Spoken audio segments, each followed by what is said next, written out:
제가 시행할 때는 내년 3월 9일에 뽑힌 대통령 선거는 앞으로 가장 불행한 대통령이 되라고 합니다. 왜냐하면 문재인 정권의 총체적 국정 파탄으로 말미암아서 잘못된 정책, 잘못된 관행이 엄청나게 많습니다. 또 이와 관련된 단체와 개인이 또 많습니다. 이들과 맞서 싸우려면 엄청나게 욕도 얻고 또 심각한 위협도 받게 되리라고 생각합니다. 그래서 저 장기표는 정말 역사상 가장 훌륭한 대통령이 될 것을 자임하고서 이번 대통령 선거에 나섰습니다. 특히 이 문재인 정권 하에서 나라를 망치는 정말 실적이 있습니다. 칠적이 있습니다. 망국 칠적이 있습니다. 오늘은 이 망국 칠적 가운데 제1적이라고 할 수 있는 민주노총과 관련된 저의 의지와 대책을 말씀드리고 있습니다. 그러면 먼저 준비된 기자회견문을 낭독하겠습니다. 장기표 국민의힘 대선 경선 후보 정책 발표문. 저 장기표는 역사상 가장 불행한 대통령이 될 것을 자임합니다. 망국 10적, 망국 7적, 제1적 민주노총과 관련된 제 입장을 밝혔습니다. 우선 노동 기득권 해체로 청년 실업 해소하자. 그다음에 노동개혁을 기치로 민주노총 위원장과의 끝장 토론을 공개 제안합니다. 존경하는 국민 여러분, 저는 20대 대선을 앞두고 이 나라 대한민국의 미래로 전진하기 위해서는 대한민국을 망국의 길로 끌고 가고 있는 망국 칠적을 혁파해야 한다고 봅니다. 그 칠적은 민주노총, 정교조, 공기업, 미친 집값, 탈원전, 그리고 주사파와 대깨문입니다. 오늘은 망국 칠적 가운데 제1적인 민주노총 혁파에 대한 제 의지와 방안을 말씀드리고자 합니다. 나머지 6적 혁파에 대해서는 다음 기회에 말씀드리겠습니다.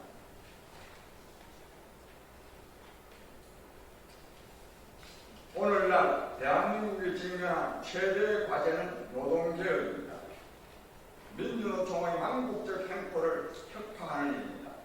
민주노총이야말로 망국적 요인이 되고 있는 청년 실업, 비정규 양산, 납품업체 기업 노동자의 저임금과 임금 양극화, 그리고 최저임금의 과도한 인상을 통한 자영업 붕괴와 저임금 노동자들의 실직, 그리고 여기에다 기업의 기술혁신 방해와 경쟁력 약화, 또 기업의 폐업과 해외 이전 등의 주범입니다.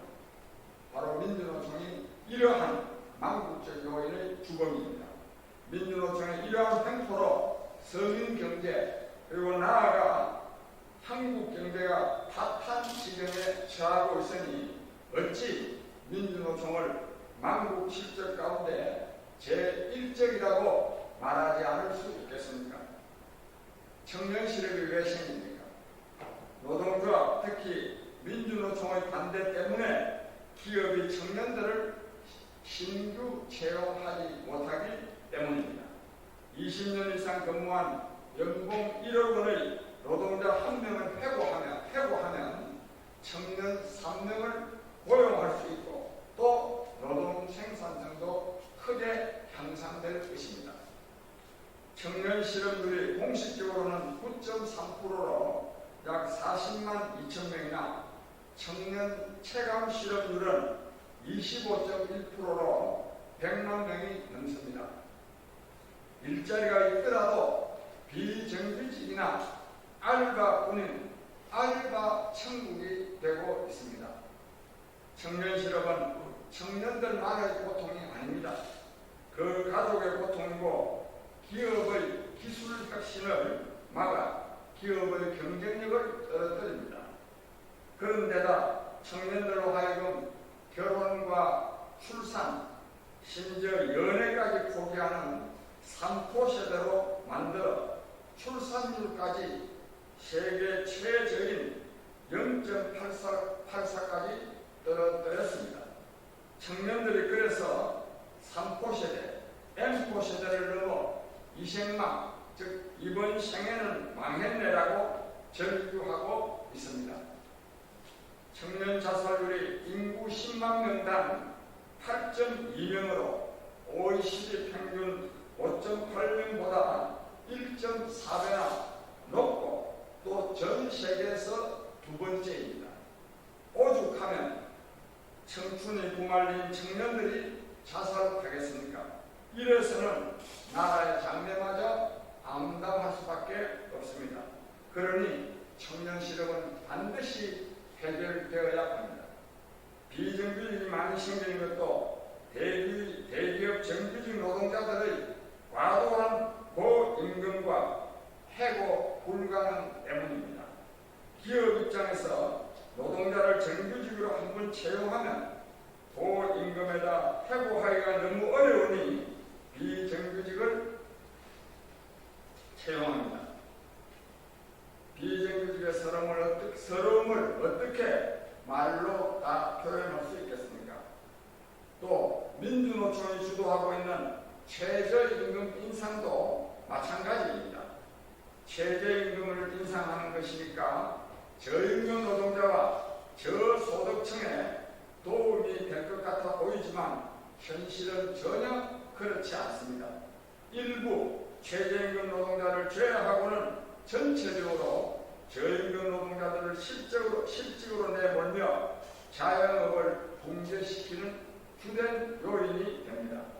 최저임금이 16.4% 오른 다음 해인 2019년 2분기에 통계청이 발표한 가계 동향 조사에 따르면 소득 하위 20%의 근로소득은 오히려 15.3%가 줄었고 소득 상위 20%의 근로소득은 4% 늘어났습니다.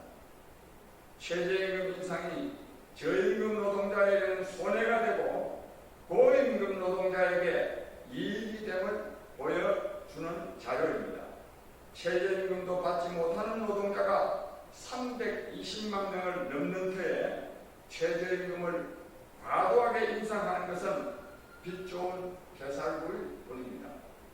결국 청년 실업 문제를 비롯한 비정규직 문제, 자영업의 도산, 기업 경쟁력 약화, 저문제 등을 해결하기 위해서는 민주노총 중심의 대기업 노동조합의 횡포를 척결하는 것이 무엇보다 중요합니다.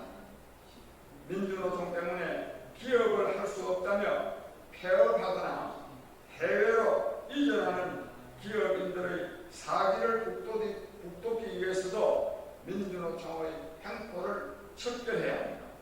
그런데 이것이 대단히 어렵습니다. 정치 권력이 민주노총의 횡포를 척결하지 않는 한 민주노총의 횡포를 척결하기는 어렵습니다. 지금 민주노총은 대한민국 최고의 권력기관이 되어 있습니다. 문재인 정부는 노동 존중을 내세워 민주노총을 비호하기에 급급합니다. 타워 크레인을 사랑하는 건설 현장은 민주노총과 한국노총의 세력 다툼 때문에 무법천지가 되어 있습니다. 결국 민주노총의 횡포를 척결할 수 있는 대통령이 나와서 다음과 같은 정책을 강구해야 합니다. 첫째, 기업의 인력 운용의 자율성을 보장하고 이를 반대하는 민주노총 소속 노동조합의 횡포를 제어해야 합니다. 근로기준법 제24조에 사용자는